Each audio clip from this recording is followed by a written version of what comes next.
আসসালামু আলাইকুম ভিউয়ার্স, কেমন আছেন সবাই? আশা করি সকলে ভালো আছেন এবং সুস্থ আছেন। Welcome back to my channel Farhan tech bro and আমার নাম আরিয়ান আলম ফারহান। আজকে আপনাদের সামনে দেখাতে যাচ্ছি কিভাবে ইউটিউব শর্টস ভিডিও আপলোড করা যায়। তো ইউটিউব শর্টস একটা নতুন পদ্ধতির ভিডিও, যেখানে আপনি 1 মিনিট সমান 60 সেকেন্ডের কমের মধ্যে যেসব ভিডিওগুলো বানান সেগুলো ইউটিউব শর্টস হিসেবে আপলোড করতে পারেন। তো ইউটিউব শর্টস আপনার চ্যানেলের জন্য খুবই গুরুত্বপূর্ণ একটা ভূমিকা পালন করে। ইউটিউব শর্টস আপনার চ্যানেল যখন আপলোড করবেন, তো ইউটিউব শর্টসের যেহেতু সময় কম ভিডিওর মধ্যে বানানো হয়, তো ভিউয়ার্সরা বেশি এগুলাই চেক করে, মানে ইউটিউব শর্টসের ভিডিওগুলাই বেশি চেক করে। একটা ইউটিউব শর্টস ভিডিও আপনার চ্যানেলকে গ্রো করতে পারে অনেক তাড়াতাড়ি। আর একটা কথা না বললেই নয়, আপনি যদি আমার চ্যানেলে নতুন হয়ে থাকেন তাহলে অবশ্যই সাবস্ক্রাইব করে পাশে বেল আইকনটা বাজিয়ে দেবেন, যাতে পরবর্তী নতুন আপডেট আমার চ্যানেল থেকে আপনার কাছে পৌঁছে যায়।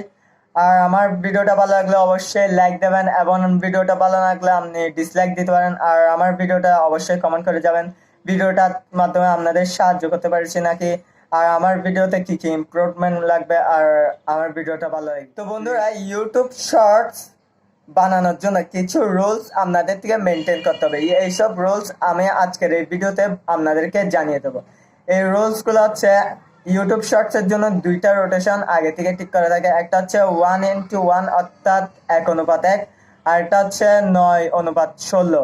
তো 9:16 অথবা 1:1 যদি বাদ দিয়ে আপনি 16:1 এই রোটেশনটা নিজের ভিডিওর জন্য সিলেক্ট করেন, তাহলে আপনার ভিডিওটা শর্টস হিসেবে আপলোড করা যাবে না। আপনি এই ভিডিওটা আপলোড করলে শর্টসের মধ্যে পড়বে না, এটা এমনি আপনার চ্যানেলের ভিডিও হিসেবে নির্ধারণ করা হবে। আর আপনি যদি 1:1 অথবা 9:16 এই 2টা রোটেশন সিলেক্ট করেন আপনার ভিডিওর জন্য, তাহলে আপনার ভিডিওটা শর্টস হিসেবে ওরা মেনে নেবে, অর্থাৎ শর্টস হিসেবে শো করবে। তো চলুন বন্ধুরা, দেখে আসি কিভাবে একটা ইউটিউব শর্টস আপলোড করা যায়।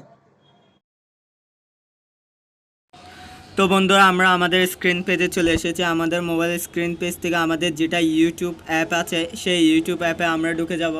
আর আমরা আমাদের ইউটিউব অ্যাপে ঢুকে যাওয়ার পরে আমাদের যেটা মাঝখানে প্লাস চিহ্ন দেওয়া থাকে, সেই প্লাস চিহ্নতে আমরা ক্লিক করে নেব। আমাদের সেই প্লাস চিহ্নতে ক্লিক করার পর এখানে আপলোড ভিডিও আর গো লাইভ অপশান আসবে।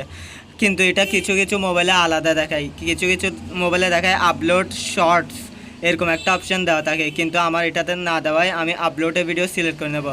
আবার কিছু মোবাইলে আপলোডে ভিডিও সিলেক্ট করার পর এই জায়গাটায় ক্রিয়েট এ শর্ট লেখা থাকে। তারপর আমরা ভিডিও সিলেক্ট করে আমাদের টাইটেলটা লেখার পরে হ্যাশট্যাগ শর্টস এটা লিখে দিতে হবে, নাহলে এটা শর্টস হিসেবে গণ্য করা হবে না, অর্থাৎ শর্টস হিসেবে আপলোড করতে পারবে না। তারপরে এখানে ডিসক্রিপশন যা লেখার লিখে আপনি আপলোড অপশানে ক্লিক করলে এটা কিছুক্ষণের মধ্যে আপলোড হয়ে যাবে। তারপর আমরা আমাদের ইউটিউব শর্টস ভিডিওটা এই রূপে দেখতে পারবো আমাদের মোবাইলের মধ্যে।